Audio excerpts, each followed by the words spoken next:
Y bueno, pues qué gusto saludarte, es un honor poder compartir contigo pues, opiniones sobre, empezando con el debate. ¿Cómo viste el debate? A ver, vamos a empezar ahí, Carlos, y yo creo que lo que primero que tenemos que hacer es definir. ¿Por qué no vimos un debate? No vimos un debate y de ahí tiene que partir todos los demás análisis. Lo que vimos fue una carrera de sobrevivencia. Vimos a dos candidatas, estar viendo cómo no pierden su candidatura por sus alianzas y un tercer candidato ver cómo se define y cómo se separa, cómo crece y cómo es él. ¿A qué me refiero? Xochitl, primero el caso de Xochitl, creo que es el más obvio. Después de la debacle del primer debate, una caída horrorosa en donde ni siquiera sabía qué lado es para arriba, que no pudo hacer nada, peligraba completamente su permanencia como la candidata. La gente que le está poniendo dinero a esa campaña no la vieron con buenos ojos. Y no fue coincidencia, Carlos, que en estos 20 días, 3 semanas, casi un mes que pasó entre el primer y segundo debate, en donde estuvo muy callada, muy desaparecida Xochitl, viéramos a Salinas Pliego subir como espuma sistemáticamente. ¿Cuál es la lectura que ahí tenemos que poner? Y ojo, porque todavía puede suceder y sería el peor escenario posible, ¿eh? Yo considero que sería el escenario más triste para la vida política mexicana. Que bajen a Xochitl porque no da resultados y metan a Salinas Pliego. ¿Por qué? Salinas Pliego está cumpliendo con todos los objetivos o todos los puntos que le habían visto a Xochitl, alguien fuera de la política, alguien que se pudiera poner al tú por tú y hablar a majaderías y estuviera señalando al presidente, y alguien sobre todo que trajera este apoyo de la gente como lo ha logrado sumar Salinas Pliego, mucho de ello comprado, dando motocicletas, dando tal, pero sobre todo en estas últimas semanas, el tema de los impuestos y diciendo, ya ven, por eso hay que evadir y no pagar impuestos. Una lucha que en opinión la ganó Salinas Pliego. Entonces, Xochitl lo que venía a hacer era cómo afianzo a mi base, cómo convenzo a los del dinero, a las cúpulas panistas, que hay que recordar que la gran mayoría de la gente de la iniciativa privada está con ella, no todos, el viejo sector sigue con la gente del PAN. ¿Cómo los convenzo? ¿Cómo les logro decir que yo sí valgo la pena, que me den una oportunidad? Eso por el lado de Xochitl. Ahora por el lado de Sheinbaum, porque me vas a decir, pero ¿cómo qué? Hay que recordar cómo hace 2 semanas, 3 semanas, el presidente completamente lasqueó. ¿Y qué me refiero que lasqueó? La vio con malos ojos, se volteó y dijo no, a raíz de los señalamientos que le hicieron a sus hijos, y Sheinbaum que dijo, pues yo no sé, yo no me meto, allá habría que investigarlo. Pon tu denuncia. Y después la primera plana del periódico consentido del presidente, La Jornada, dice, para que estés ahí tienes que tener padre.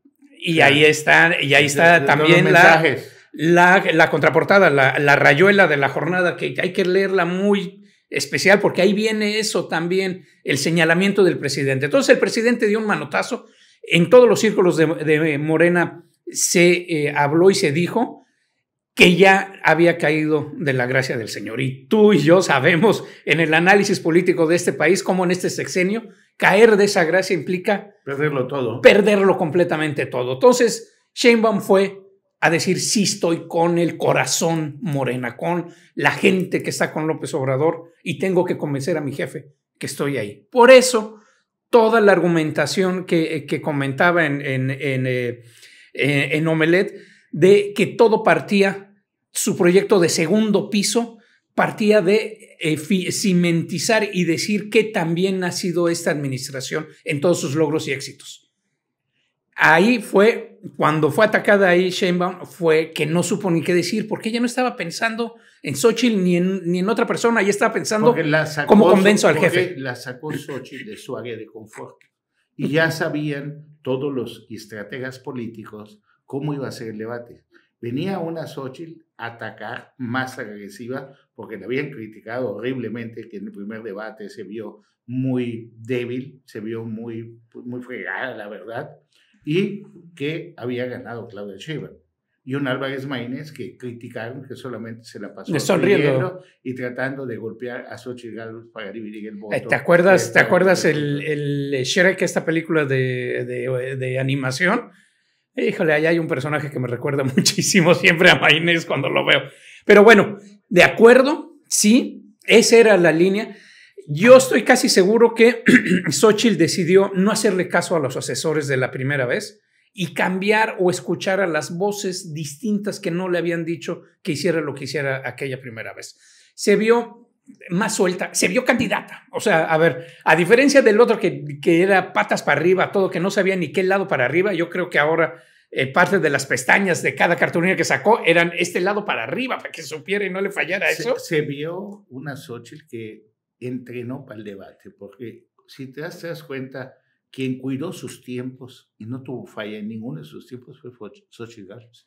Y yo ahí estaría al revés, le sobró tiempo, no los midió bien y le sobraba siempre un minuto, y en lugar de aprovechar ese minuto contundente cuando ya tu oponente tiene cero, cuando tu oponente tiene cero no le debes de preguntar. Estás perdiendo el tiempo porque no va a haber forma de que te responda. ¿Qué debes de hacer? Como cuando te peleas en un bar y no lo dejas que se pare. Seguir tirando golpes. Seguir tirando golpes, pero ¿cómo? Argumentados, con propuestas, diciendo, a ver, usted eso se no robaron dinero. Pero se puede hacer así. Exactamente, yo vengo a hacer esto de esta manera. Y entonces solidificas a los indecisos, que eso es, el debate es para los indecisos, no es para la gente que ya está contigo. No es para el voto duro ni excepto en esta condición que sí estamos viendo que Xóchitl necesitaba recuperar ese voto duro, sobre todo la confianza, no nada más el voto duro, sino la confianza. Y ahí está todo el mundo de Xóchitl Lovers, ganamos, se aventó, le dijo de todo a Morena, no pudieron salir. Y Sheinbaum tenía que cuidar las espaldas del jefe, ver cómo se resarcía. El problema de Sheinbaum era que ya no era convencer a los que van a votar, sino cómo convencer a su jefe, Andrés Manuel López Obrador. Y eso ocasionó que al salir de su zona de confort, porque vimos ya cuando se descompone, cuando la corrupta, y le contestan la narcocandidata, y vemos cuando ya se le arrecias Xóchitl, y la otra, no, pon tus denuncias. O sea, esa ya no fue una respuesta de alguien tan pensante, tan preparado como han hecho. Se le acabó el tiempo. ¿Sabes qué le pasó a Sheinbaum? Se le acabó el tiempo porque ella venía... A ver, ¿qué sucede cuando vas hasta adelante en la carrera? Vas ya súper confiado y hasta le bajas el paso y dices, puta, no veo a nadie ni en el retrovisor ni nada. De la tortuga con el conejo. Con el conejo. ¿Y quién ganó? La tortuga. Siempre hay que estar viendo que estén allá. Y entonces iba tan confiada que su mecanismo, su ensayo, su todo para este debate era, voy a argumentar los logros de esta administración. Ojo, ahí tendría que entrar el INE, porque no se puede hacer campaña electoral y no se puede hacer proselitismo con obras de un gobierno, sea del que sea. Qué bueno que mencionas al INE. ¿Viste las preguntas? ¿Tú crees que las preguntas que vimos en el debate son el verdadero sentir de la gente? Mira, más de allá... 40,000 personas, ¿o fueron las preguntas más suaves, ahora, mira, más cómodas que se podrían hacer? Tienes que ver que el filtro pasó por los dos conductores, por Adriana Pérez Cañedo. O sea, ellos decidieron de una larga lista finalizar en 8 preguntas. En estas. Si pienso que sean o no el sentido, yo creo que había preguntas más incisivas o más apremiantes. Importantes para la población que las que se dieron Ahora repitieron 2 veces lo de cambio climático. Hay que reconocerle una cosa sí al INE. La apertura y la mejora de la transmisión pésima que la anterior, que bueno, a nivel técnico ni empezar a decir porque es de, si fueran de universidad los regresabas a preparatoria. Pero a nivel político ya poner un poco más ligero la cancha y poder no estar interrumpiendo y hacer que fluyera. Estuvo un poco mejor en ese sentido. Las preguntas a dónde fueron y el otro bien importante, Carlos, por primera vez estamos viendo un debate que ya estuvo en lenguas indígenas. En maya se transmitió, en náhuatl se transmitió con un retraso, pero se transmitió en vivo, tú lo podías seguir en lenguas indígenas en otro. ¿Qué hubiera sido mucho más interesante? Solo hubo una pregunta de Chiapas de una indígena. Hubiera sido más interesante recolectar, a ver, no vimos nada de la península de Baja California. Al menos dividido en los 12 sectores principales que está el país, tendríamos que haber visto 8 para empatar, una por sector, porque es muy distinto el centro que aquí, que Baja California. Y todo lo que vimos fue el centro, el centro, el centro, Yo el centro. siento que las preguntas fueron a modo escogidas las más suaves para que puedan meter en el debate. Esa percepción tengo. Siento que Jorge Álvarez Maínez mostró una buena cara que va a crecer un poco en las preferencias de la gente. Vimos a un Jorge Álvarez Maínez diferente, por ratos muy seguro, y eso le va a ayudar al Movimiento Ciudadano. Pero también vimos a un Jorge Álvarez Maínez enfrentándose más contra Xóchitl Gálvez, como dividiendo el voto, lo que habíamos dicho que Movimiento Ciudadano era el esquirol de Morena, con miras a crecer y convertirse en la segunda fuerza política de este país. Mira, yo lo veo ahí muy claro, igual que tú, que el lugar de Movimiento Ciudadano fue ese, y si en algo estaba Jorge ahí colocándose muy bien, los indecisos que no están siguiendo tanto a Sheinbaum y los indecisos que la están pensando con Xóchitl. Esos dos que pueden empezar a tener sus dudas y pueden empezar a decir, como nosotros ahorita, ¿cuáles son las propuestas? Porque es muy fácil, Carlos, que yo te diga, es que voy a trabajar por los pobres y voy a hacer que más gente tenga dinero. O como Xóchitl, voy a hacer que más del 50% del país, que son los que ganan menos de 15,000 pesos, paguen impuestos. Es son unos discursos impuestos buenísimos. Ya no ¿Cómo paguen. le vas a hacer para llevar eso a cabo? ¿Cómo en la realidad vas a perder esos ingresos y va a seguir funcionando el país? Ahí yo creo que esos indecisos los ganó Movimiento Ciudadano, y sobre todo la otra apuesta de Movimiento Ciudadano, escuché en varios mesas de debate y mesas de análisis después de la transmisión, que la apuesta de Movimiento Ciudadano es para el 30. No, yo te diría que la apuesta de Movimiento Ciudadano es para el 36, en 12 años. ¿Por qué en 12 años? Los chavitos de 6 y de 8 son los que más están siguiendo Movimiento Ciudadano y están fascinados y locos y quisieran pagar y quisieran votar por ellos. O sea, como cuando te dice el niño, cómprame el juguete que acaba de ver en el comercial, así están haciendo. Hay que reconocer qué buenos son para ese canción. Eso, y de 13 a 15. ¿Por qué te digo que el 36? Ese grupo en 12 años son los que van a tener entre 18, la primera vez que van a votar, y 29. Si no evolucionan los demás. Y entonces vas a tener, por todos lados sabemos que el voto es de las señoras y la gente de la tercera edad en México, sí, pero en el 36 te vas a colocar con el voto joven, que va a empezar a tener ese cambio, y colocándose ya estratégicamente para que el siguiente, que es el 42, fíjate nada más la apuesta de largo plazo, esos que estaban en 18, 25 son los que van a tener 30, y ya te jalaste a los 18.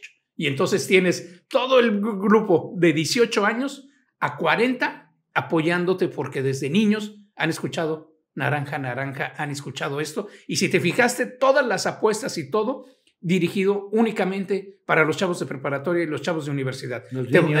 Te voy a becar para que saliendo de la universidad tengas un año en lo que encuentras un puesto. Vamos a darte cultura, vamos a darte acceso a conciertos. Estoy seguro que ahorita hay un mundo de gente de 16 años que está diciendo, ¿y por qué no puedo votar yo por Movimiento Ciudadano? Sí, así se siente. Mientras tanto, la Cámara de Diputados, con esto que viste en el debate, ¿crees que Morena logre la mayoría absoluta en la Cámara de Diputados? Yo creo que van a lograr no las 2/3, no el 66 como tienen ahorita, pero sí la mayoría. O sea, como vaya a ser la división, quedará alrededor del 30 y tantos, 40 en el mejor de los casos. Yo lo veo más en el 35, 36, siendo ellos el bloque mayoritario. Vamos a ver un aumento muchísimo de Movimiento Ciudadano, no nada más con diputados de la zona de Occidente, lo que es Jalisco, ni tampoco nada más de la zona del noreste, lo que es Nuevo León, sino vamos a ver un repunte hacia el centro y hacia el sur. Ojo, porque vamos a ver hacia el sur Movimiento Ciudadano. Fíjate que en el sur, o sea, aquí en Quintana Roo, hay una parte de Movimiento Ciudadano que está jugando y está compitiendo en serio. Y vemos el municipio de José María Morelos, con Francisco Puc Chichimac. Morena dividió, va solo con el expresidente municipal que tiene muy mala fama, el rebelde. Y por el otro lado, Luis Carrillo por el Partido Verde. Entonces, al tú ser esquirol, al ser la comparsa de Morena a nivel nacional, pues no es gratis, es a cambio de algo. Y en Quintana Roo yo creo que el municipio de José María Morelos pues lo puede tener Movimiento Ciudadano. Y en Otompe Blanco las cosas, si no estuvieran tan desunidos, o sea, si no hubiera la fractura y la división del Movimiento Ciudadano de José Luis Pech, con el de Palazuelos, con el de Jorge Portilla o el de Joaquín González Castro, veríamos un equipo fuerte que podría tener probabilidades de vencer a Morena en Otompe Blanco. Pero esa división le favorece a Morena. Y por el otro lado, el candidato del PAN, que se ve muy lejano. Muy lejano, ¿por qué? Porque no hay recursos para poder hacer una campaña. Una campaña no la puedes hacer sin recursos. Por más bueno que seas. Dime qué campaña se gana. La gente pensaba que Andrés Manuel López Obrador no tenía recursos. No, hombre, ahí está el señor más rico del mundo, Carlos Slim, poniéndole todo. No solamente Carlos Slim, acuérdate del 10% que le quitaban a todos los trabajadores. Y fue un movimiento que se venía a financiar desde el dinero que entraba a través de sus recolectores de dinero. Que dicho sea de paso, el mismo procedimiento que el PRI hizo infinidad de años, ¿sí? El PAN, o sea, por eso es que si estás en el poder, eres tan difícil de quitar de ese lugar. Ahora bien, Carlos, ahí fíjate, una cosa bien interesante y la vemos en Quintana Roo, y el PRD. El PRD tan está desfigurado que en ningún momento Sheinbaum atacó a Xóchitl diciendo que es la candidata del PRD. Nada más le dijo que era la candidata del PRI, del PRI Nacional, del PRI. Pero el PRD ni lo mencionaron. Yo creo que Xóchitl hasta se le olvidó que es la candidata del PRD, que tampoco lo mencionó. ¿Y sabes a qué le apuesta el PRD? Lo que hemos visto en el Estado, a las denuncias. A la sobrevivencia, al 2%. A las denuncias. Vamos ante tribunales. O sea, está más pendiente de que le envíe la ley electoral que dar una propuesta. Mira, ahí clarísimo, continuando la argumentación, Movimiento Ciudadano se va a comer al PRD. En el Estado se lo va a comer al PRD. Lástima, y hay que aplaudir las dos porque los cuchillos tienen este doble filo. Lástima de la selección de candidatos con Lidia y con Palazuelos. Palazuelos les va a dar muchos votos, pero les está costando al interior la cohesión política que habían logrado tener como una tercera vía. Les está costando muchísimo el precio a pagar de estar con Palazuelos. El enojo con Lidia aquí, el grupo que viene ella y cómo movieron a los demás grupos, también eso les va a costar, y ahí voy de acuerdo contigo. Se podrían haber colocado incluso con una diputación y con 2 presidencias municipales si lo hubieran jugado bien. Sin ningún problema. Y tiene una candidata excelente en Carrillo Puerto para la senaduría, se llama Maluce González, que es muy buena candidata. Si ella la habían lanzado para que sea la candidata... Que es Maya parlante en la Cámara de Diputados, ha hablado en Maya. Para que ella sea la candidata por Movimiento Ciudadano a la presidencia municipal de Carrillo Puerto, estuviéramos hablando de otro escenario. Pero en muchos municipios, como Bacalar, como Felipe Carrillo Puerto, como Solidaridad, como Puerto Morelos y como Benito Juárez, el movimiento, los candidatos fueron palomeados desde el poder de Quintana Roo. ¿Por qué? Porque en Puerto Morelos la candidata es una ex empleada del ayuntamiento que dirigía el Instituto de la Mujer. ¿Contra quién se va a pelear? Se va a pelear no contra la que está gobernando, sino contra la otra para quitarle votos. En Bacalar, al que estaba más fuerte, lo quitaron y pusieron a alguien a modo para tener el voto conforme y que vaya en cabello de Hacienda José Alfredo Contreras Méndez. En Tulum hay un candidato fuerte, nada más que lo rodearon y le quitaron lo que le podría impulsar más. Entre uno que no ha tenido la estabilidad política, sí, a Portilla le quitan a David Ortiz, al líder hotelero, o lo convencen a cambio del otro, y el otro se presta a retirarse de un espacio que podría ser interesante, y meten a una persona muy preparada que se llama Laila Flores Terrazas, que es muy preparada, muy cercana a Johanet, muy cercana a Carlos Joaquín, que Carlos Joaquín se está jugando en esta elección. O sea, ¿por qué? La vieja escuela no hay que perderla de vista, ¿eh? No. Ni Carlos Joaquín ni a Roberto Borges. Ojo, pareciera que no, pero no hay que perderle la vista. En esta elección, los que no se han dado cuenta, les puedo decir que está jugando Joaquín Hendrix, está jugando Félix, está jugando Beto Borges, Félix está jugando una parte con Chacón, otra parte con Pedro Joaquín del Huy, para que no vaya a ver eso. Yo te diría que Félix está jugando 5 cartas al mismo tiempo, ¿eh? Todas. O sea,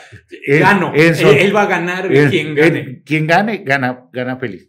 En Solidaridad juega también con Estefanía, juega también con Lili.